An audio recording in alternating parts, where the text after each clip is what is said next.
Hello दोस्तों, स्वागत है आप सभी का इस वीडियो में। इस वीडियो में आज हम लोग रेलवे संबंधित जीके जीएस के महत्वपूर्ण प्रश्नों को जानेंगे जो रेलवे के सभी एग्जाम में बार बार पूछे जाते हैं। तो जानने के लिए वीडियो को लास्ट तक देखें और चैनल में पहली बार है तो चैनल को भी सब्सक्राइब कर लें। पहला प्रश्न, भारतीय वन कानून कब पारित हुआ? Option A 1860, option B 1865, option C 1855, option D इनमें से कोई नहीं। इसका करेक्ट आंसर हो जाएगा option number B is a correct answer. Question number दूसरा, काली मृदा को किस नाम से जाना जाता है? ऑप्शन ए जलोढ़ मृदा, ऑप्शन बी खादर, ऑप्शन सी रेगर, ऑप्शन डी बांगर। इसका करेक्ट आंसर हो जाएगा ऑप्शन नंबर सी, रेगर is a correct answer. Question number तीसरा, भारत के कुल क्षेत्रफल के कितने प्रतिशत क्षेत्र पर पठारी भाग है? Option A 43%, option B 27%, option C 30%, option D 40%। इसका करेक्ट आंसर हो जाएगा option number B 27% is a correct answer. Question number चौथा, निम्नलिखित में किस वर्ष में बाघ परियोजना शुरू किया गया था? Option number A 1991, option B 1973, option C 1993, option number D 2009। इसका करेक्ट आंसर हो जाएगा option number B 1973 is a correct answer. अगला प्रश्न, प्रथम गोलमेज सम्मेलन का आयोजन कब हुआ? Option A 1930, option B 1973, option C 1993, option number D 2009। इसका करेक्ट आंसर हो जाएगा 1930, option number A is a correct answer. Question number 6, राष्ट्रीय उपभोक्ता दिवस कब मनाया जाता है? ऑप्शन ए 24 जनवरी, ऑप्शन बी 15 जुलाई, ऑप्शन सी 24 दिसंबर, ऑप्शन डी इनमें से कोई नहीं। इसका करेक्ट आंसर हो जाएगा ऑप्शन नंबर सी 24 दिसंबर इज ए करेक्ट आंसर। अगला प्रश्न, भारत में लोकतांत्रिक सरकार के कितने अंग हैं? Option number A 2, option B 3, option C 4, option D 5। इसका करेक्ट आंसर हो जाएगा option number B 3 is a right answer. Question number 8, कौन सा क्षेत्र भारत में सबसे बड़े रोजगार उत्पादक क्षेत्र के रूप में जाना जाता है? ऑप्शन ए तृतीय क्षेत्र, ऑप्शन बी द्वितीय क्षेत्र, ऑप्शन सी विज्ञान और प्रौद्योगिकी क्षेत्र, ऑप्शन डी प्राथमिक क्षेत्र। इसका करेक्ट आंसर हो जाएगा प्राथमिक क्षेत्र, option number D is a right answer. Question number 9, भारत के किस राज्य की प्रति व्यक्ति आय कम है? Option number A Orissa, option B Madhya Pradesh, option C Bihar, option D Kerala. इसका करेक्ट आंसर हो जाएगा option number C, Bihar is a correct answer. Question number 10, तृतीय क्षेत्र का दूसरा नाम क्या है? ऑप्शन नंबर ए कृषि, ऑप्शन बी औद्योगिक, ऑप्शन सी सेवा, ऑप्शन डी प्राथमिक। इसका आंसर कमेंट बॉक्स में ज़रूर बताएं। फिर अगला प्रश्न हम लोग का, नंदा देवी शिखर स्थित है। नंदा देवी शिखर कहाँ स्थित है? उत्तर प्रदेश में, हिमाचल प्रदेश में, उत्तराखंड में, जम्मू और कश्मीर में। तो इसका करेक्ट आंसर हो जाएगा option number C, option number C Uttarakhand. Uttarakhand is a correct answer. फिर अगला प्रश्न हम लोग का, गुरु शिखर पर्वत चोटी अवस्थित है, कहाँ अवस्थित है? ऑप्शन ए में है उत्तर प्रदेश, ऑप्शन बी में हिमाचल प्रदेश, ऑप्शन सी में राजस्थान, ऑप्शन डी में हरियाणा। तो इसका करेक्ट आंसर हो जाएगा हम लोग का option number C is a correct answer, यानी Rajasthan. Rajasthan is a correct answer. फिर अगला प्रश्न हम लोग का, निम्नलिखित में से किस राज्य में दक्षिण पश्चिम मानसून से वर्षा नहीं होती है? तो इसका ऑप्शन ए में है तमिलनाडु, ऑप्शन बी में केरल, ऑप्शन सी में महाराष्ट्र, ऑप्शन डी में गुजरात। तो इसका करेक्ट आंसर हो जाएगा option number A, Tamil Nadu is a correct answer. देख सकते हैं, Tamil Nadu is a correct answer. फिर अगला प्रश्न हम लोग का, भारत में वर्षा का औसत है। भारत में वर्षा का औसत क्या है? ऑप्शन ए में 110 सेमी, ऑप्शन बी में 118 सेमी, ऑप्शन सी में 125 सेमी, ऑप्शन डी में 135 सेमी। तो इसका करेक्ट आंसर क्या हो जाएगा बताना है हम लोग को। तो इसका करेक्ट आंसर हो जाएगा 5 का बी, 118 सेमी इज ए करेक्ट आंसर। फिर अगला प्रश्न हम लोग का, अमृतसर की अपेक्षा निम्न अक्षांश पर स्थित होने के बावजूद शिमला अधिक ठंडा है क्योंकि? ऑप्शन ए में यह उच्च तुंगता पर है, ऑप्शन बी यह समुद्र स्तर से ऊपर है, ऑप्शन सी वायुमंडल में अधिक ओजोन है, ऑप्शन डी यह विशेष रूप से बर्फ भारी है। तो इसका करेक्ट आंसर हो जाएगा हम लोग का 6 नंबर का ए इज ए करेक्ट आंसर। यह उच्च तुरंगता पर है। Option A is a correct answer. फिर अगला प्रश्न हम लोग का इंदिरा गांधी नहर निकलती है, बताना है इंदिरा गांधी नहर कहाँ से निकलती है। ऑप्शन ए में रूपड़, ऑप्शन बी में भाखड़ा, ऑप्शन सी में हरिके बांध से, ऑप्शन डी में है गंगा सागर से। तो इसका करेक्ट आंसर हो जाएगा ऑप्शन नंबर सी हरिके बांध से। हरिके बांध is a correct answer. Option number C is a correct answer. फिर अगला प्रश्न हम लोग का कृष्ण नदी का उद्गम स्थल किसके समीप है, बताना है कृष्ण नदी का उद्गम स्थल किसके समीप है। ऑप्शन ए में है कालाघाट, ऑप्शन बी में है महाबलेश्वर, ऑप्शन सी में है अमरनाथ, ऑप्शन डी में है तुला क्षेत्र।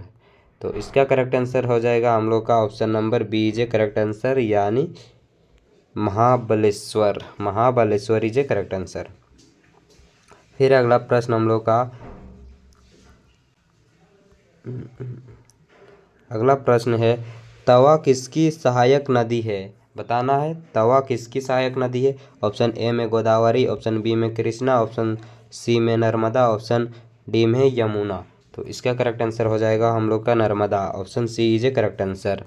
फिर अगला प्रश्न हम लोग का गंगा एवं ब्रह्मपुत्र की संयुक्त जलधारा किस नाम से जानी जाती है, बताना है गंगा और ब्रह्मपुत्र नदी की जो संयुक्त धारा है वो किस नाम से जानी जाती है। तो ऑप्शन ए में है गंगाधर, ऑप्शन बी में यमुनाधर, ऑप्शन सी में सरस्वती, ऑप्शन डी में है मेघना। तो इसका करेक्ट आंसर हो जाएगा मेघना। Option D is a correct answer. फिर अगला प्रश्न हम लोग का देख सकते हैं काफ़ी इंपॉर्टेंट क्वेश्चन है जो आरआरबी आरपीएफ ये सब में बार बार पूछा जाता है। तो आप लोग अच्छे से देखते जाइएगा और चैनल में पहली बार होंगे तो चैनल को भी सब्सक्राइब कर लीजिएगा अगर थोड़ा सा भी हेल्पफुल लगा होगा वीडियो तो। फिर अगला प्रश्न हम लोग का भारत की लवन नदी के नाम से जानी जाती है, भारत की लवन नदी के नाम से जानी जाती है कौन। ऑप्शन ए में सतलज, ऑप्शन बी में यमुना, ऑप्शन सी में गोदावरी, ऑप्शन डी में लूनी। तो इसका करेक्ट आंसर क्या हो जाएगा, इसका करेक्ट आंसर हो जाएगा option number D Luni is a correct answer. फिर अगला प्रश्न हम लोग का गंगा नदी को बांग्लादेश में किस नाम से जाना जाता है, बताना है गंगा नदी को बांग्लादेश में किस नाम से जाना जाता है। ऑप्शन ए में है पद्मा, ऑप्शन बी में है यमुना, ऑप्शन सी में है होगली, ऑप्शन डी में ब्रह्मपुत्र। तो इसका करेक्ट आंसर हो जाएगा हम लोग का Padma. Option A is a correct answer, Padma is a correct answer. फिर अगला प्रश्न इंदौर के समीप स्थित जनापाव पहाड़ी स्रोत है, बताना है इसका करेक्ट आंसर क्या हो जाएगा। ऑप्शन ए में यमुना, ऑप्शन बी में गंगा, ऑप्शन सी में चंबल नदी का, ऑप्शन डी में ब्रह्मपुत्र। तो इसका करेक्ट आंसर हो जाएगा हम लोग का चंबल नदी का। Option C is a correct answer. फिर अगला प्रश्न अंडमान निकोबार द्वीप समूह कहाँ स्थित है, बताना है अंडमान निकोबार द्वीप समूह कहाँ स्थित है। बंगाल की खाड़ी में, दूसरा अरब सागर में, सी भूमध्य अक्षांश पर, ऑप्शन डी मालदीव के पास। तो इसका करेक्ट आंसर हो जाएगा हम लोग का 14 नंबर का ए बंगाल की खाड़ी में है अंडमान निकोबार। फिर अगला प्रश्न भारत के किस राज्य में उसके क्षेत्र का अधिकतम प्रतिशत क्षेत्र वनाच्छादित है। ऑप्शन ए में मिजोरम, ऑप्शन बी में असम, ऑप्शन सी में उत्तराखंड, ऑप्शन डी में उत्तर प्रदेश। तो इसका राइट आंसर हो जाएगा हम लोग का 15 नंबर का Mizoram. Option A is a correct answer. फिर अगला प्रश्न निकोबार द्वीप का दूसरा नाम क्या है, बताना है निकोबार द्वीप का दूसरा नाम क्या है। ऑप्शन ए में इंदिरा पॉइंट, ऑप्शन बी में पिगमेलियन पॉइंट, ऑप्शन सी में है निकोबार ट्रायंगल, ऑप्शन डी में लूनी पॉइंट। तो इसका करेक्ट आंसर हो जाएगा हम लोग का option number B Pygmalion point is a correct answer. फिर अगला प्रश्न लक्षद्वीप समूह कहाँ है, बताना है लक्षद्वीप समूह कहाँ है। ऑप्शन ए में बंगाल की खाड़ी, ऑप्शन बी में अरब सागर में, ऑप्शन सी में बॉय ऑफ बंगाल में, ऑप्शन डी में भूमध्य अक्षांश पर, तो इसका राइट आंसर हो जाएगा हम लोग का अरब सागर में। Option B is a correct answer. Lakshadweep समूह अरब सागर में है। फिर अगला प्रश्न, देश के कुल कोयला उत्पादन में झारखंड की भागीदारी है। झारखंड के कितना % कोयला देता है पूरा देश को? तो ऑप्शन ए में 20%, ऑप्शन बी में ऑप्शन सी में 40%, ऑप्शन बी में 30%, ऑप्शन डी में 50%।